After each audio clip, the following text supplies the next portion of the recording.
I'd like to begin by welcoming everyone here to HBMC, to this one-day workshop on Introduction to Shamatha Meditation. So let's have a look at what we'll be covering today.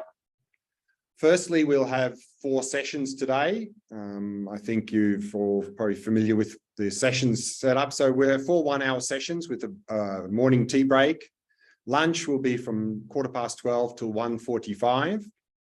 And then 2 sessions in the afternoon, also with an afternoon tea break, and we'll be finishing at 4:30. And so in each of the sessions, what I'm planning to do is first start with a guided meditation on the practice that we'll be doing, then some more discussion about this shamatha practice, and then another guided meditation, and then particularly at the end of every session, time for question answer. But also, I like to be a little bit interactive. So if you have any doubts or questions during the class, then we can also take questions during the class as well. And the recommended reading for this particular topic of shamatha meditation that I very much recommend is a book by Alan Wallace called Attention Revolution. So it's all about this shamatha practice. And I'll be quoting from this book a number of times in today's sessions as well. So let's have a look at what we'll be covering in this first session, which is really sort of an introduction into this shamatha practice, this shamatha meditation. And first we'll start with just a short meditation, just to really settle our body, speech, mind, and setting up a good motivation for today's sessions. After the meditation, we'll introduce what is this shamatha that we're going to talk about and meditate on, and why is this particular practice so important? And then we'll look at how to train in this shamatha practice. What are the things we need to cover to be able to train effectively? And then we'll look at in a topic of preparation, meaning how to prepare ourselves well at the beginning of each meditation session. Then we'll be looking at what qualities we are cultivating in this shamatha practice. And then we'll begin the shamatha practice with a meditation, mindfulness of breathing, focusing simply on sensations throughout the body. And we'll talk about that practice a bit more later. And then after that meditation, what object do we focus on in this practice? Because in this shamatha practice, we are developing our attention skills, developing single-pointed concentration. But what should we focus on? So we'll have a look at the options there available. And then, as I mentioned, some time for question answer at the end of the session. But first, let's start with a short meditation just to really prepare ourselves for these sessions today. So just settling the body, speech, and mind. So if you'd like to find a nice, comfortable posture, let's begin.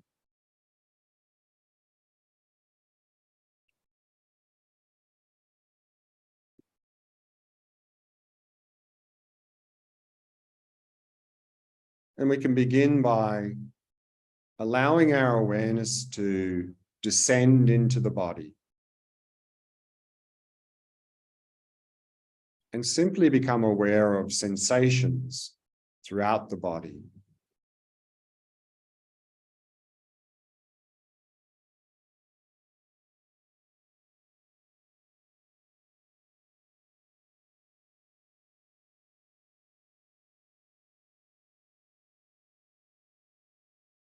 And if you notice any areas of tightness or tension in any part of the body,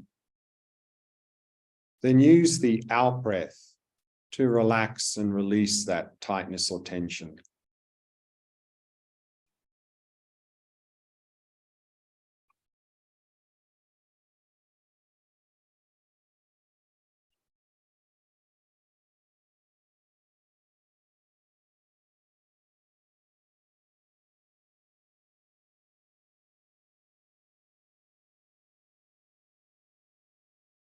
And bringing your awareness to the area of your face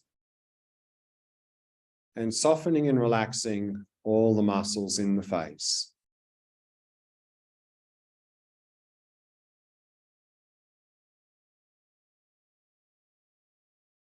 The mouth and jaw, soft and relaxed. And all the muscles around the eyes, soft and relaxed.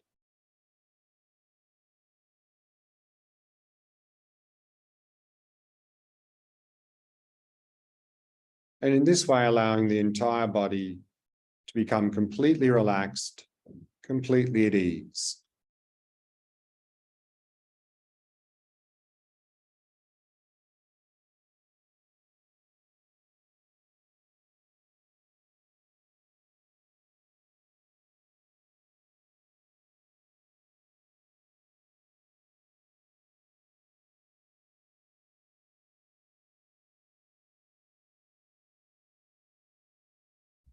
And allowing the breathing to settle into its natural rhythm.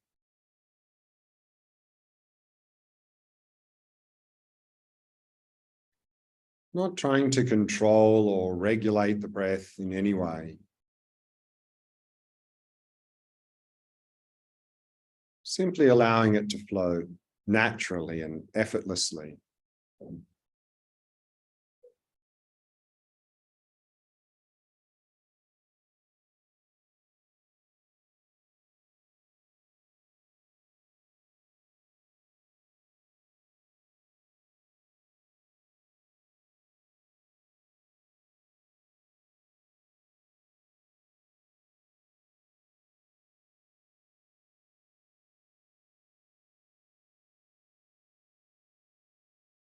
And with each out-breath, letting go of any thoughts that may have arisen.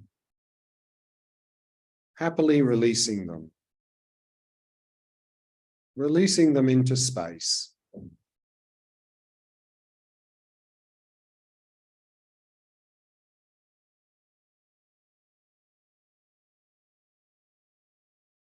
And simply allowing the mind to come to rest.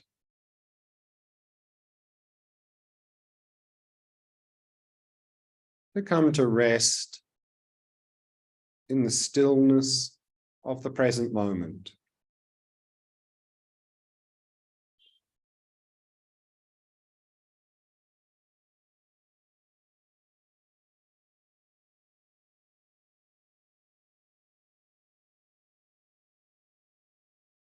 And just rest there.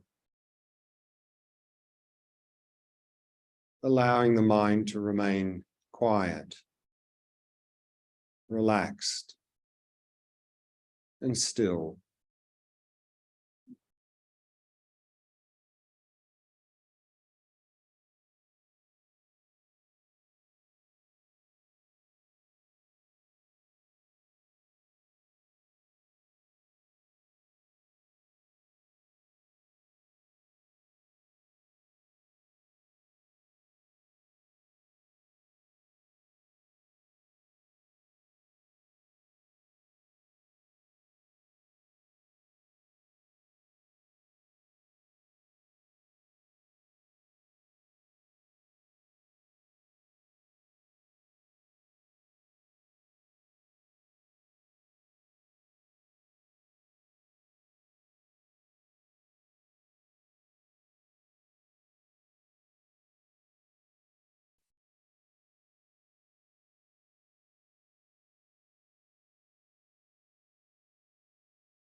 And continuing to relax and release any thoughts on the out-breath.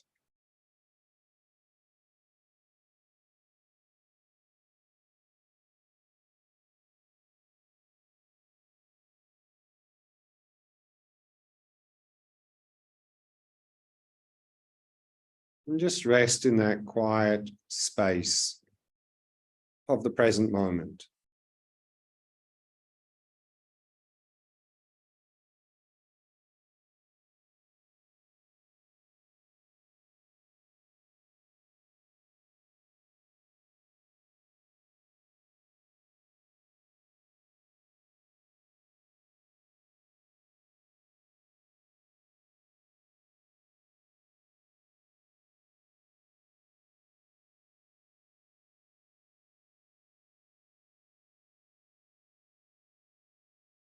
And then think about your motivation for coming here today, attending this introduction to Shamatha meditation workshop.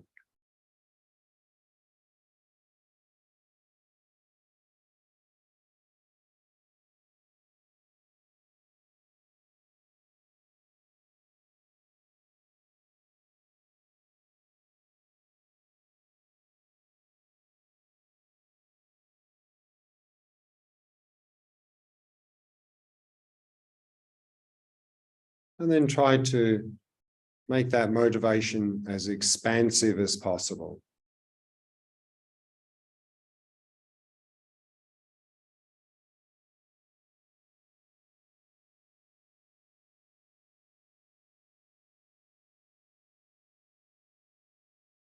And try to include others in the motivation. So we're not just doing this for our own benefit, but we're doing it so we can be of more benefit to those around us.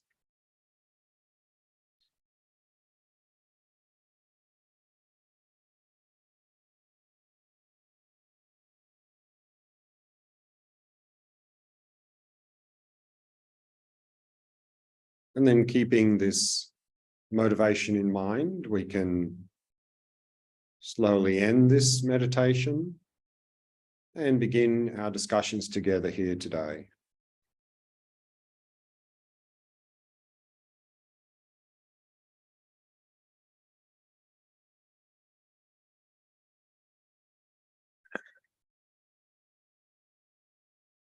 And we can begin by asking, well, what is shamatha? We're talking about shamatha practice or shamatha meditation.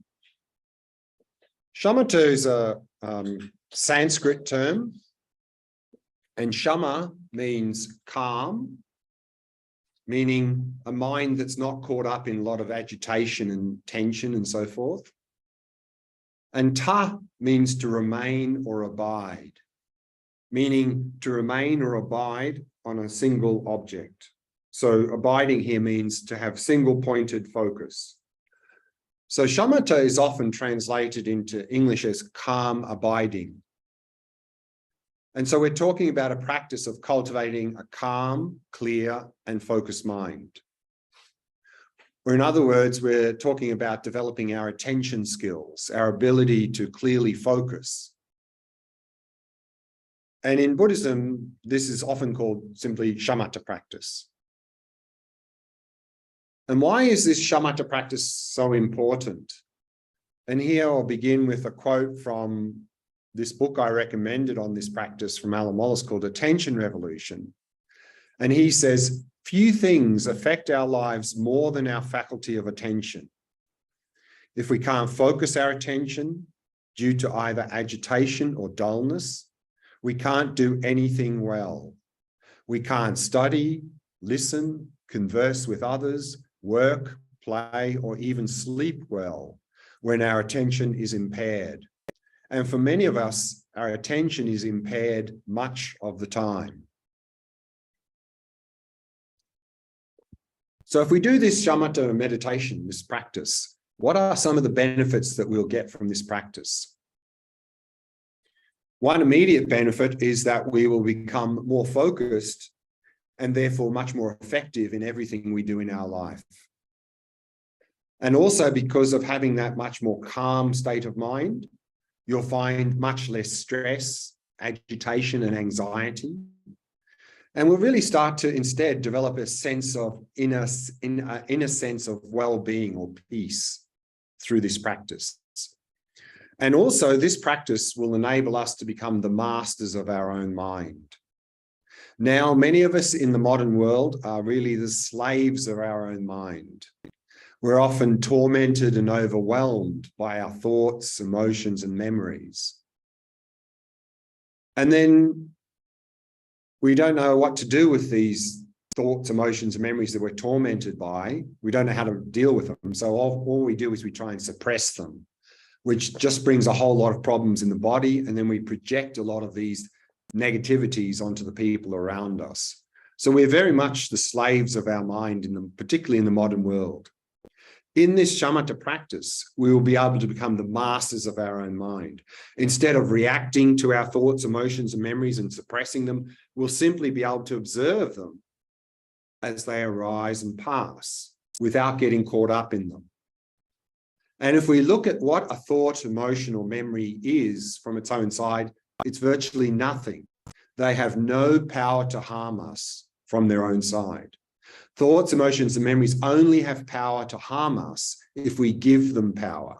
And we give them power either by following them or trying to suppress them. Then they have a lot of power to harm us. But if we do this shamatha practice, we'll be able to just simply observe them without getting caught up, without suppressing.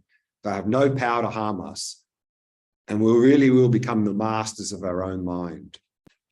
And also through this shamatha practice, another side benefit of this practice is we'll actually start to enjoy the simple pleasures in life more than we do now.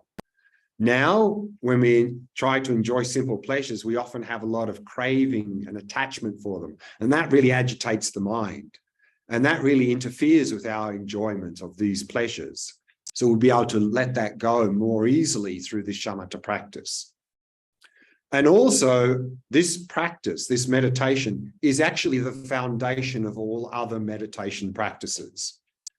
Because if we're trying to do, for example, cultivating compassion, or we're doing some sort of vipassana practice with a mind that's not focused and clear, if our mind is really agitated, distracted, and dull, then none of the other meditation practices is going to be effective. We can put a lot of effort into these meditations and never really get anywhere because we're not focused enough. So shamatha is really the foundation of all other meditation practices.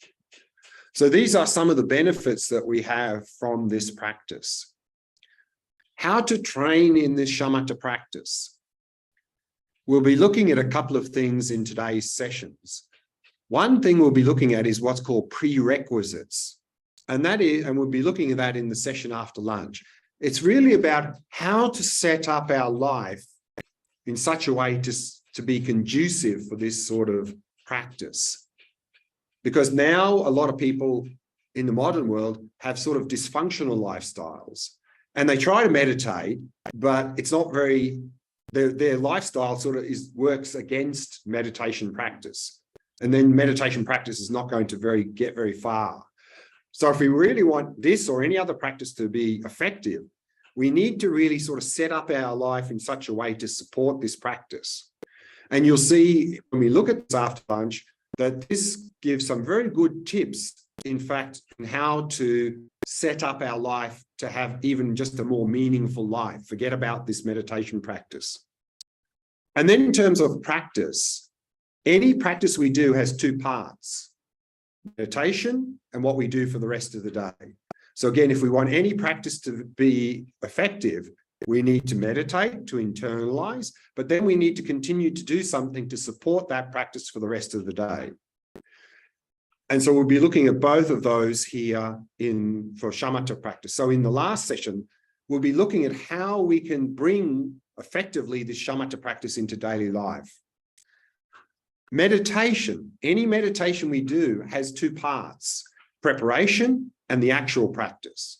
Preparation is what we do at the beginning of every session, how to set up our body and mind in a good way for meditation. And that's what we're going to look at just now.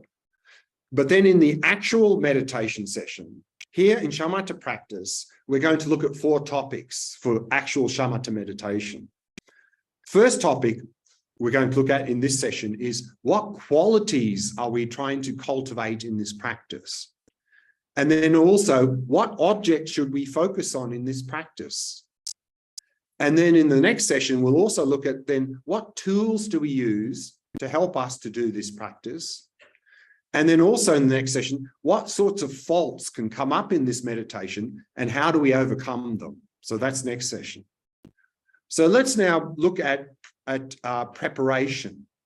How to set up ourselves well at the beginning of every meditation session. So not just for shamatha practice, but any meditation. And here we can talk about what's called preparing body, speech, and mind. Preparing the body is just to set up a good meditation posture. Because if we don't have a good posture, that's going to interfere with the actual meditation. And with posture, two things important. Keep the back nice and straight and allow the body to be completely relaxed.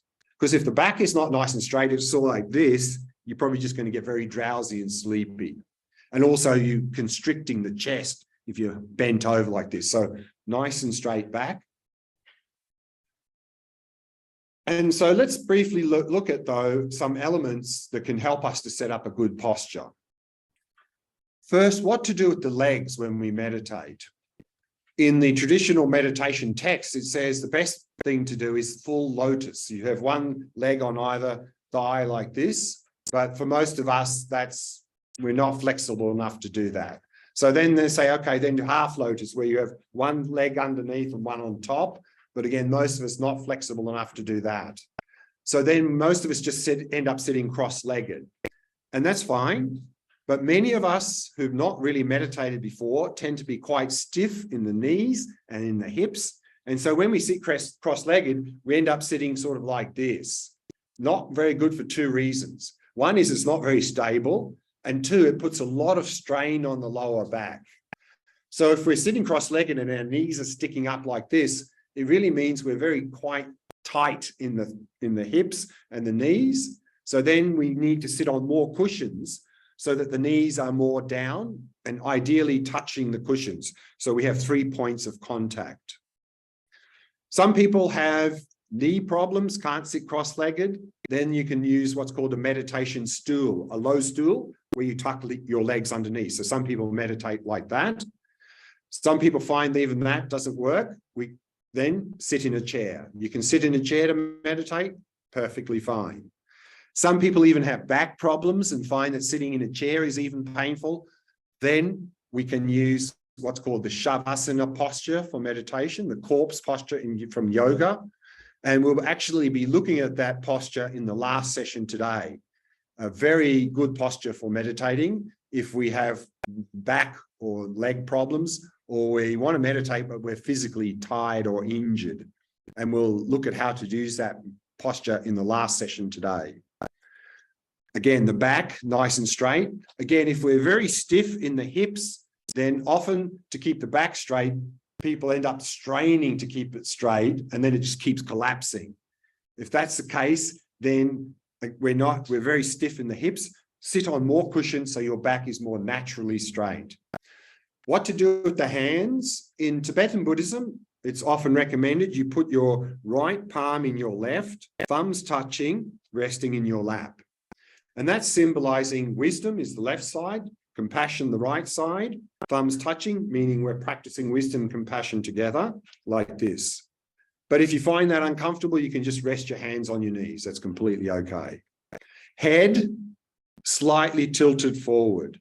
Because if it's too far down, then drowsy. Too high, then agitation. So it's just so that you are naturally looking at a slightly downward angle. And then what to do with the eyes? Generally, it's recommended for meditation to have them slightly open. Because if you have them closed, then probably you're going to get very drowsy. Because you have a mental association that eyes closed means time for sleep. But here we can sort of, particularly today, we can experiment a little bit. If you're the sort of person that naturally tends to be more agitated than dull, maybe with your eyes open, you just get more agitated. So then you can close your eyes. But if you're a sort of person who naturally tends to be more dull than agitated, with eyes closed, you're probably just going to get very drowsy and sleepy. So then have the eyes at least slightly open, let some light in. And so then here, when we set up the body, the 3 words to keep in mind is allow the body relaxed, still, and vigilant. So vigilant posture is to keep the back straight. So once we've set up a good posture, still means to keep the body as still as possible through the meditation. Because often what we do in the meditation is we sort of, we're doing this sort of thing all the time. And every time we do that, we're getting distracted. So once we've set up a good posture, keep the body as still as possible. Avoid any unnecessary itching, scratching, and movement. If during the meditation, you're having a lot of pain in the knee or something, then you may need to adjust the meditation. Because if you just keep still with a lot of pain, your attention is just going to go to the pain. So then adjust, but you don't need to keep fidgeting and scratching in meditation. So keep nice and still. And so here again, Alan Wallace in his Attention Revolution says, be at ease, be still, be vigilant. These three qualities of the body are to be maintained throughout all meditation sessions. So that's body. Preparing speech. Speech here means not verbal speech, but mental speech, chit-chat. And often when we come into meditation, there's a lot of chit-chat going on in our mind, and sometimes some really quite negative, agitated states of mind. And we're trying to, at the beginning of a meditation, set positive motivation. But it's very hard to go from negative to positive. And so what we can do at the beginning of a meditation, particularly if we've noticed when we sit down to meditate, the mind is really agitated in quite a negative state of mind, then do a little breathing exercise. For example, here, take 3 deep breaths. Some traditions talk about counting 21 breaths. And in Tibetan Buddhism, you often hear about this very elaborate thing called the 9-round breathing exercise. All of these exercises have the same purpose at the beginning of a meditation.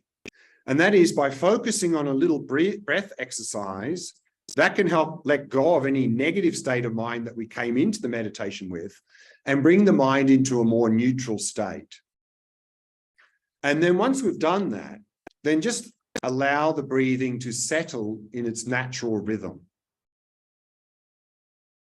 So here, we're not trying to control the breath. We're not trying to, often people feel like when they meditate, they have to make their breathing very rhythmic and they have to make it very, very subtle.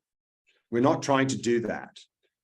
Because often when we try to do that, we'll be meditating and then suddenly we'll go and take a deep breath because we're sort of forcing the breath to be more subtle. Well, we don't want to do that. So just let the breath do whatever it needs to do.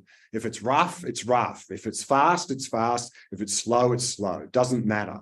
Just let the breathing take care of itself. And so that's the second one, breathing just naturally and effortlessly. Then preparing the mind is to, again, any thoughts in the mind, just keep letting go of those, release all of those.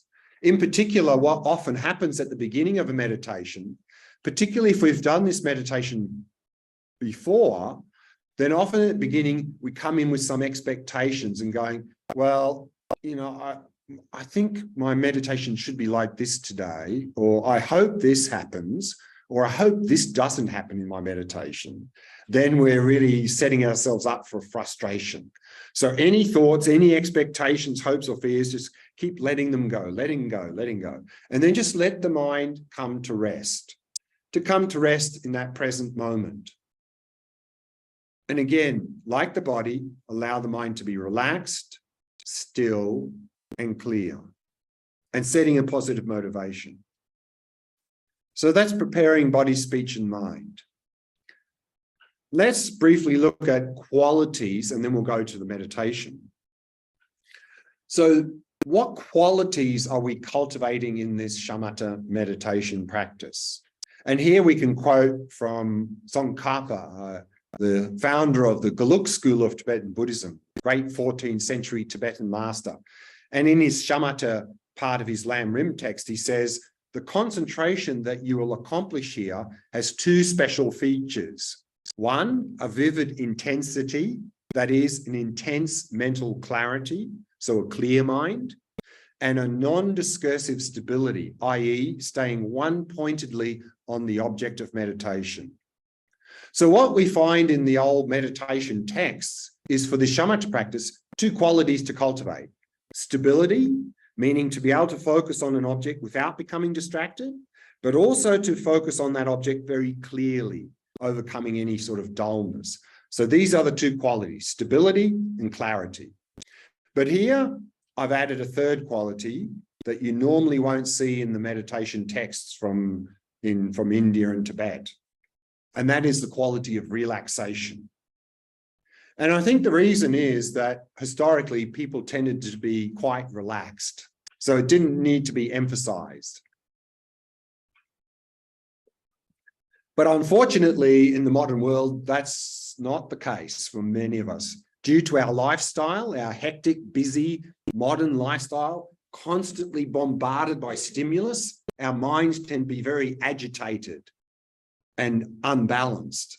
And we tend to bring a lot of this tension into meditation practice. And also in the modern world, we have this striving mind. You know, we strive, we push hard to get results. And so we come into this meditation or any meditation with this state of mind, and our minds are really, you know, not very balanced.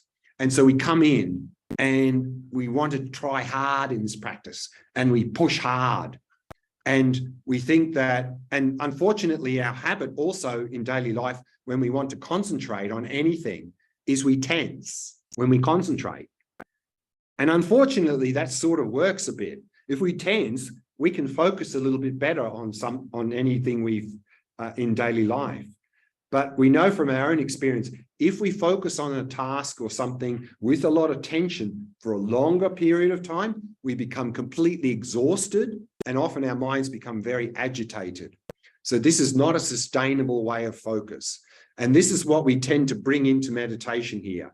We push hard, we strive, tension, and even to the point where some people say they get headaches from meditating. I mean, we're just way too tight, way too tense.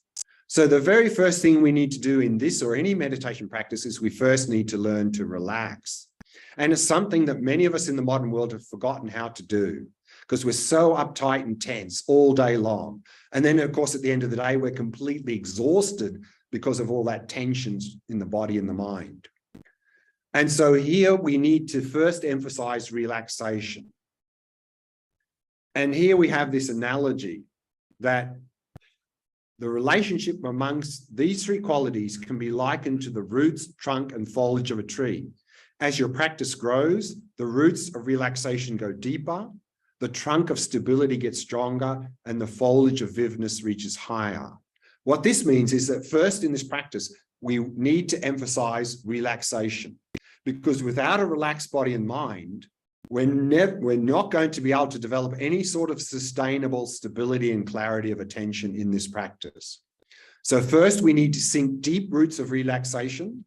That will be able to support the trunk of stability. So next, emphasize stability of attention, overcoming distraction. With a more stable mind, then we can emphasize clarity of attention in this order. And to really highlight the importance of this basis of relaxation, again, I'd like to read a little bit from this book from Alan Wallace. And he says the following: thus, our practice of mindfulness of breathing, and that's the practice, Shamatha practice we're going to do today, consists of prolonging our awareness of our breath. While this requires an alert mind, such concentration should not be tense, but rather balanced. When we discover that we've become distracted from the meditation object, it may feel natural to clamp down more forcefully, tightly concentrating the mind. And again, this is what we tend to do when we start this practice. Our minds are very chaotic. We try to focus. Very quickly, we get distracted and we think, okay, the reason I got distracted is I wasn't focused enough on that object. So we come back and we clamp down even harder on the object. We keep doing that. And then we get completely exhausted, get a lot of agitation, even get headaches from meditating. He says, you can see this in the facial expressions of people who try to concentrate in this way. Their lips become pursed, their eyebrows draw together, and their foreheads become furled with wrinkles. They're becoming concentrated, but like orange juice, most of the fluidity is being drained from their minds. If you want to concentrate for a short time and don't mind the side effects of tension and fatigue, you can follow the above strategy. But if you want to follow the path of Shamatha, you'll need an alternative. And he says, I had to discover this fact through experience. During my first extended Shamatha retreat, I was filled with enthusiasm. I wanted to take full advantage of the rare opportunity that was before me, for I was meditating in India under the guidance of the Dalai Lama. So I think this was around 1980, and he was in a little hut just above Dharamsala, up in the hills just behind there. And he said, I had no financial worries and my material needs were easily met. All I had to do was put the instructions into practice. I threw myself into this training with all my might. Each morning I would rise at 3:30, except once I slept in until 3:45 and got upset with myself for slacking off. Enthusiastic I was, but so uptight. The Tibetan manuals on Shamatha meditation that I had studied over the years stated that the type of attention needed when one began such practice was, quote, highly focused. So I tried as hard as I could to keep my mind from wandering. Within a matter of a few weeks, devoting many hours each day to meditation, I could sustain my attention on my chosen object for up to half an hour. I was elated by making such fast progress. As the weeks went by, however, I found myself becoming more and more fatigued. I was draining myself both physically and mentally. My joy in the practice was diminishing accordingly, and I felt my attention was not developing any further. What was wrong? I was trying too hard. The cultivation of shamatha involves balancing the mind, and that includes balancing the effort exerted in the practice with relaxation. I think this points to a cultural difference between traditional Tibetans living in the highlands of Tibet and modern people leading fast-paced lives. Their senses constantly bombarded by telephones, email, the media, and noise. Years of such existence condition the nervous system and mind in ways that might have been considered torture in rural Tibet.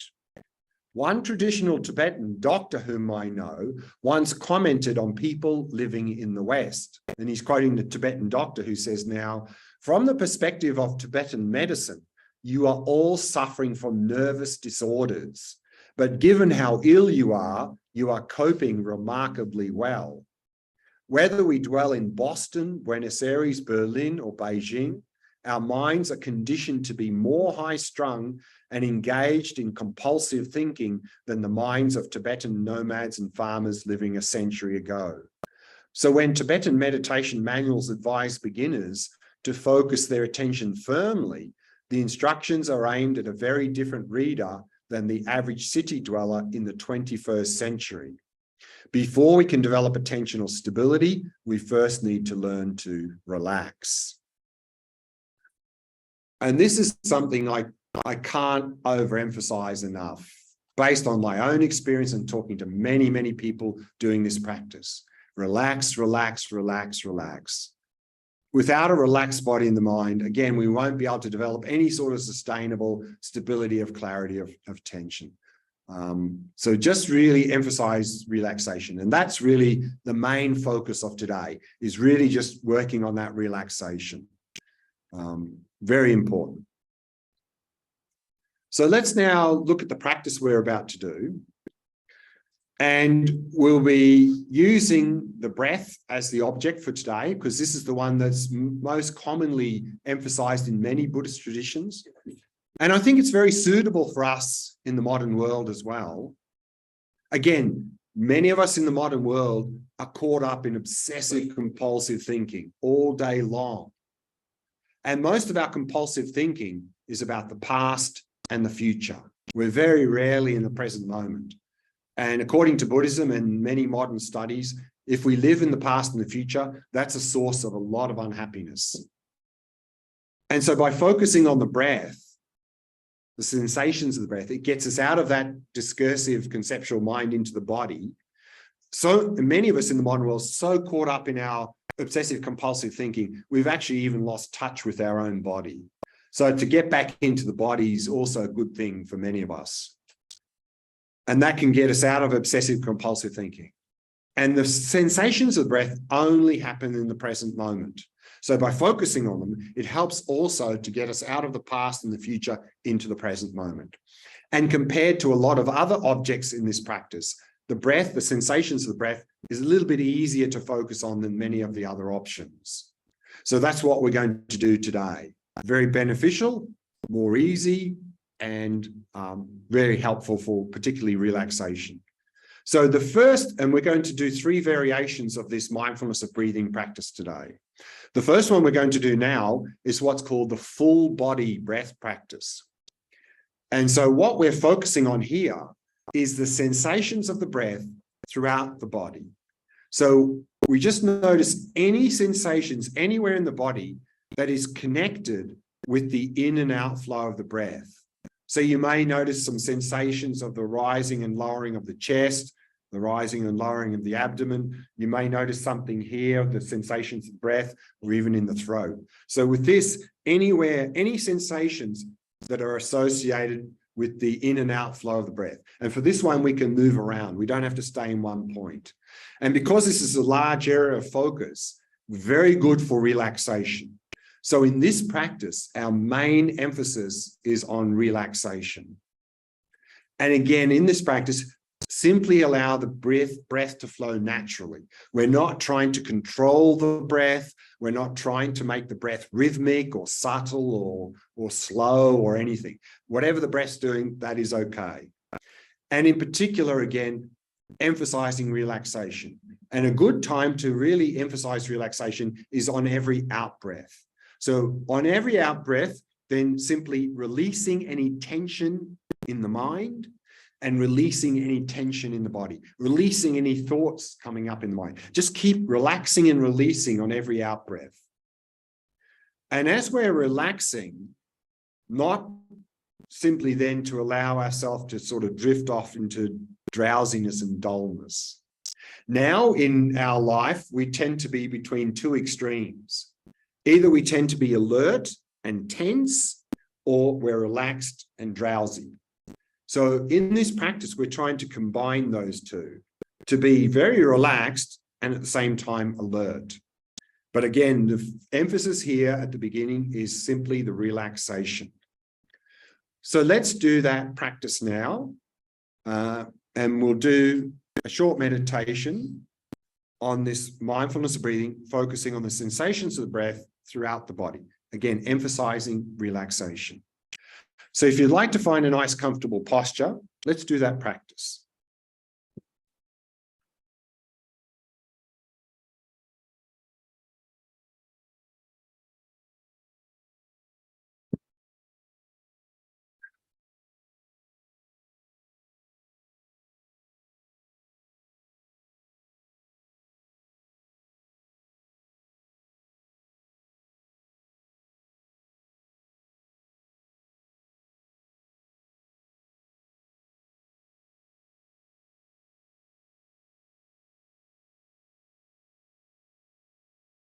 We begin each meditation with setting up a good, comfortable posture. And so keeping the back nice and straight. And at the same time, allow the entire body to become completely relaxed, completely at ease.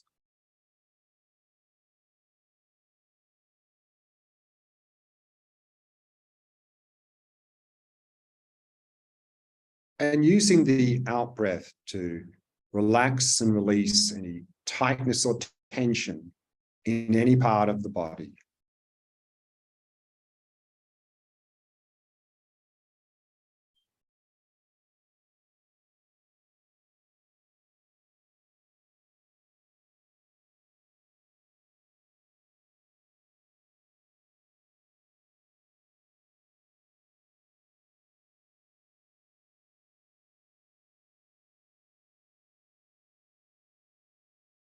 And relaxing more deeply with each out-breath.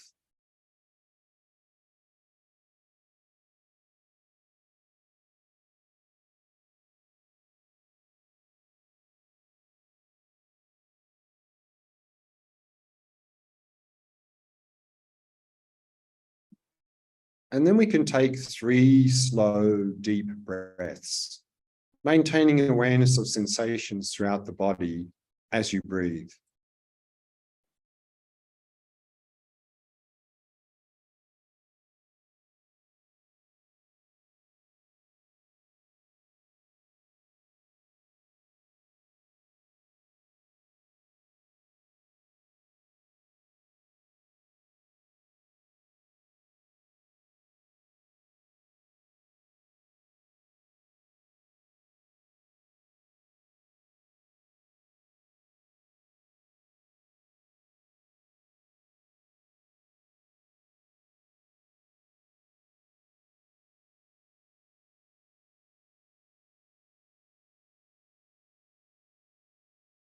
And then allow the breathing to settle into its natural rhythm.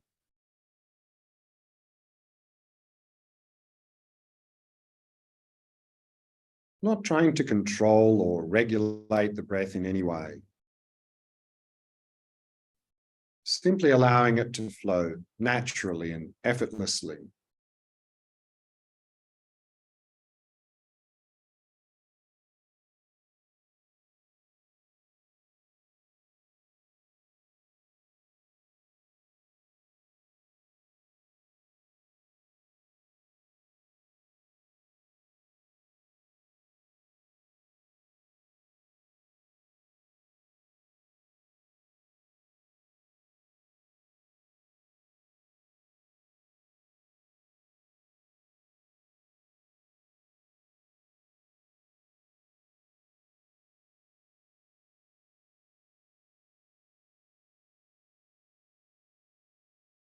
And then preparing the mind, setting it in a state of ease and relaxation.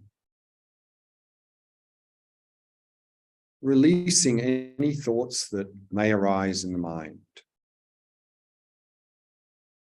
And simply allowing the mind to come to rest.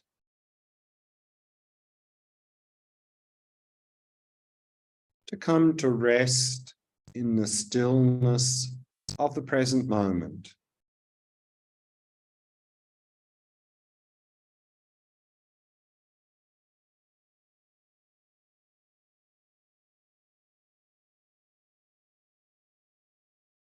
Allowing the mind to remain relaxed, still, and clear.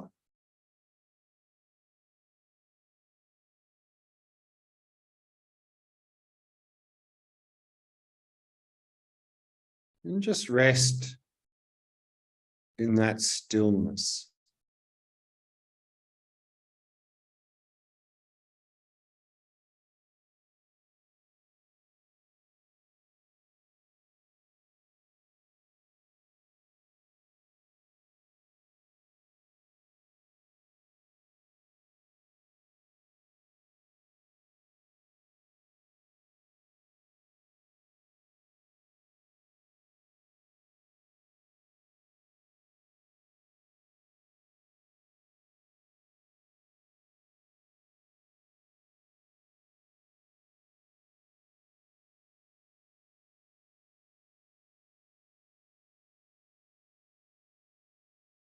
And then from that stillness, start to notice the sensations of the breath throughout the body. Simply noticing any sensations associated with the in and out flow of the breath.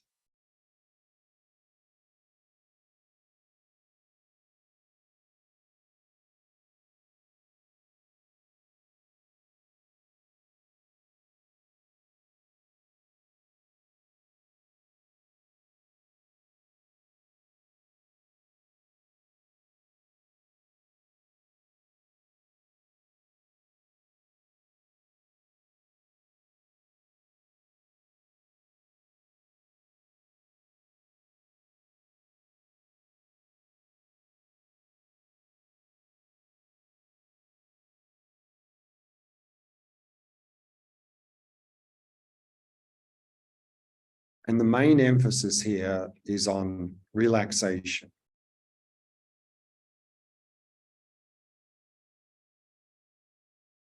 And so using the out breath as an opportunity to relax and release any tension in the mind, and to relax and release any tension in the body.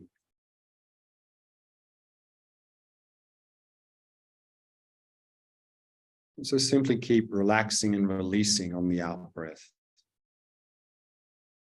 whilst gently noticing the sensations of the breath throughout the body.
And if you find that you get distracted from the breath, then no need to get frustrated or upset. In fact, be happy you've noticed the distraction. And then the very first thing to do is relax. Then release the distraction and very gently return to focusing on the breath without clamping down more forcefully. So relax, release, and return. Simply keep coming back to the breath again and again, patiently and happily.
And we can bring the meditation to a close.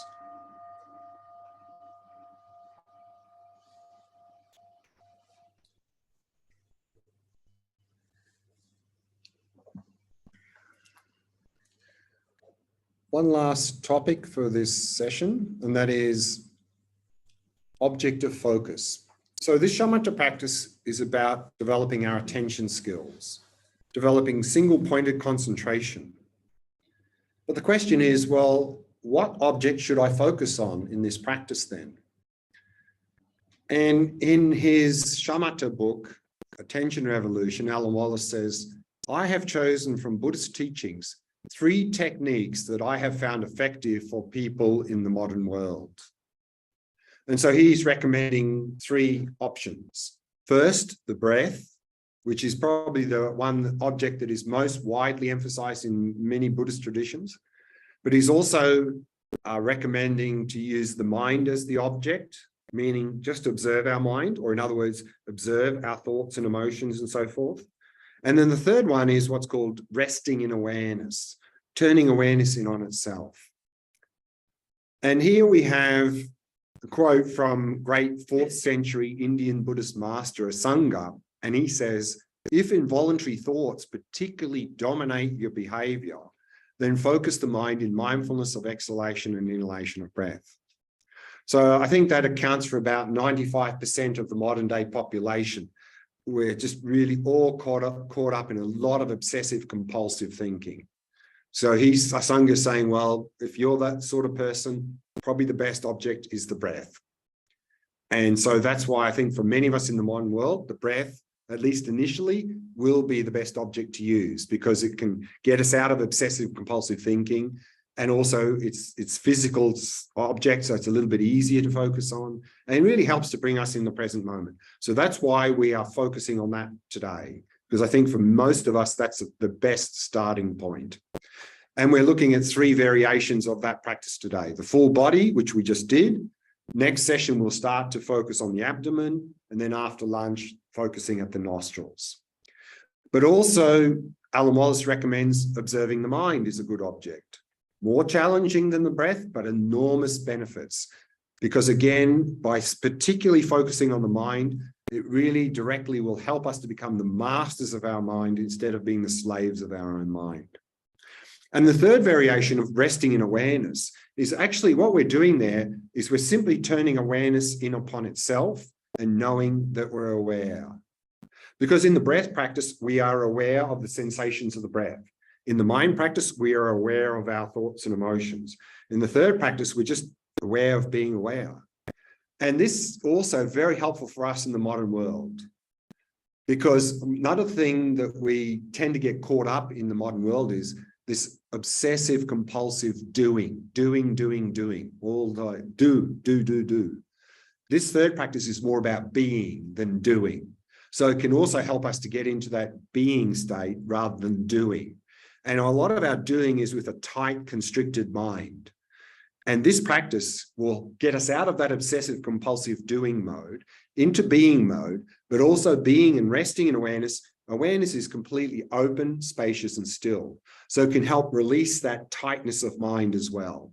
So it can really provide us a very good default mode in daily life. Instead of a tight, reactionary mind, a quiet, open, still mind.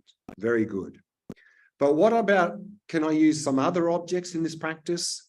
Often people say, well, can I focus on chanting a mantra? What is the best object to use? So let's briefly look at that before we wrap up this session. Tsongkhapa, in his Lam Rim text on Shamatha, he says, alternatively, you achieve concentration by focusing on the body of the Tathagata. Tathagata is Buddha. So he's recommending as the object, a mental image of a Buddha. Very good, because it's very virtuous, and it also prepares us if later we want to go into Tantra or Vajrayana, where we do a lot of visualizing of deities and Buddhas. So if we got familiar here in Shamatha with that, very good. But the reality is, for most of us in the modern world, we're not very good at visualizing. We don't really know what a Buddha looks like. So for many people, this is extremely challenging to focus on the mental image of a Buddha.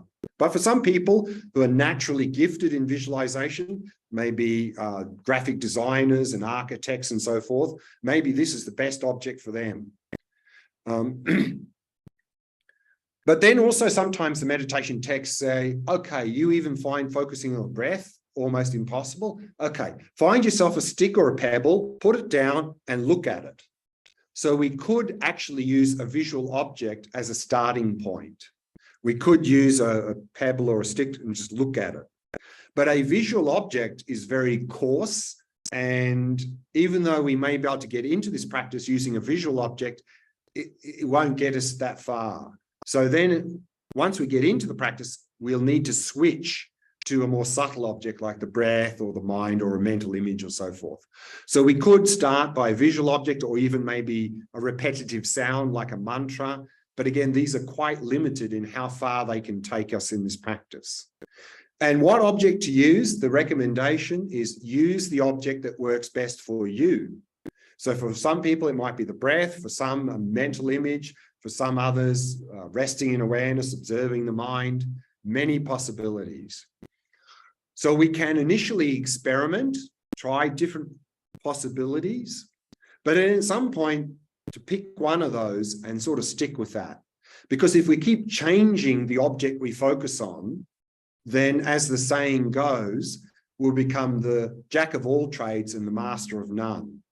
And so Tsongkhapa says that, he says, if you cultivate concentration by moving to many dissimilar objects of meditation, it will be a great impediment to achieving shamatha. So yes, again, as a beginner, experiment with the breath for a while and mental image and mind. You can do that for a number of months or so, or even a bit longer. But then when we've done that, we go, okay, out of those, I think this one's going to be best for me. And then really just stay with that one. And then we can really make some progress in developing our attention skills. So that's all I wanted to cover in this session. So we've got a little bit of time for question and answer. So anyone have any questions about anything we've covered in this session? And can you check if there's any questions online? So does anyone have any questions about anything we've covered this morning?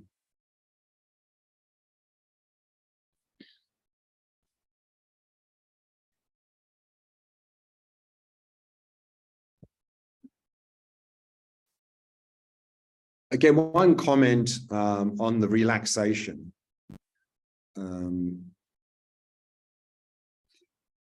Again, I really can't overemphasize this point enough.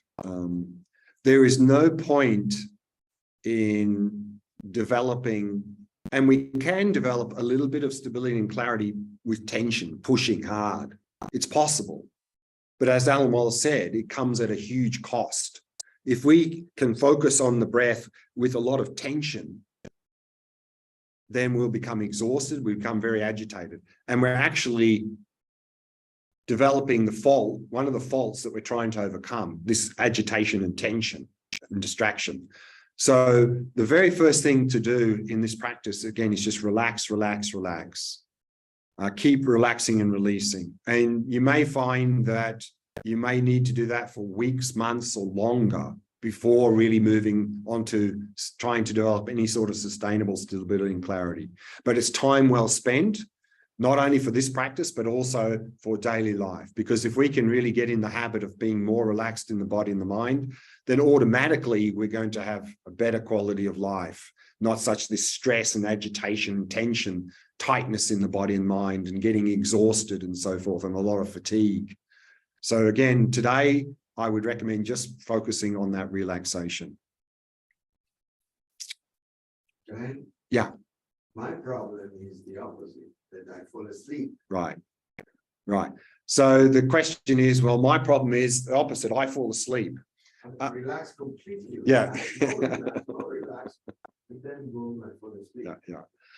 Yeah. I mean, people tend to be one of two camps. And sometimes as an individual, we oscillate between the two on a daily basis. Sometimes we're very agitated and tense, and then later in the day, we're completely exhausted and sort of half asleep.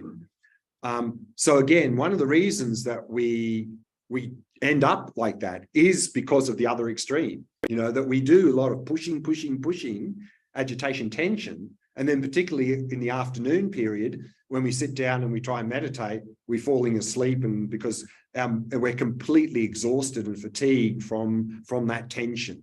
So a lot of people will find that if we really start to release that tension, then naturally the opposite extreme won't be as much. So that's one point. Another point is that unfortunately in our modern world, we never have time enough for everything. And so what do we cut? We cut sleep. 8 to 7 to 6 to 5 to 4 hours. And then somehow we sort of manage to get by drinking some more coffee during the day to boost us, which of course coffee will go like this and then like this. So if we're boosting ourselves because we're not getting enough sleep with coffee, then we sit down and the coffee's wearing off, absolutely guarantee we're going to get drowsy and sleepy. For absolutely have to. So that's another point, is to get enough quality sleep. You know, if we get enough quality sleep, we can avoid that as well. Another big issue is the diet.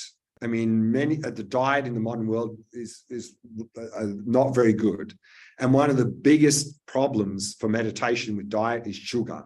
Too much refined food, too much sugar. We go up, we go down, up, down, up, down. So again, if we have a lot of refined processed food with sugar, then you'll get either agitated if you're on a sugar hit, or if you're not, if you're going to crash.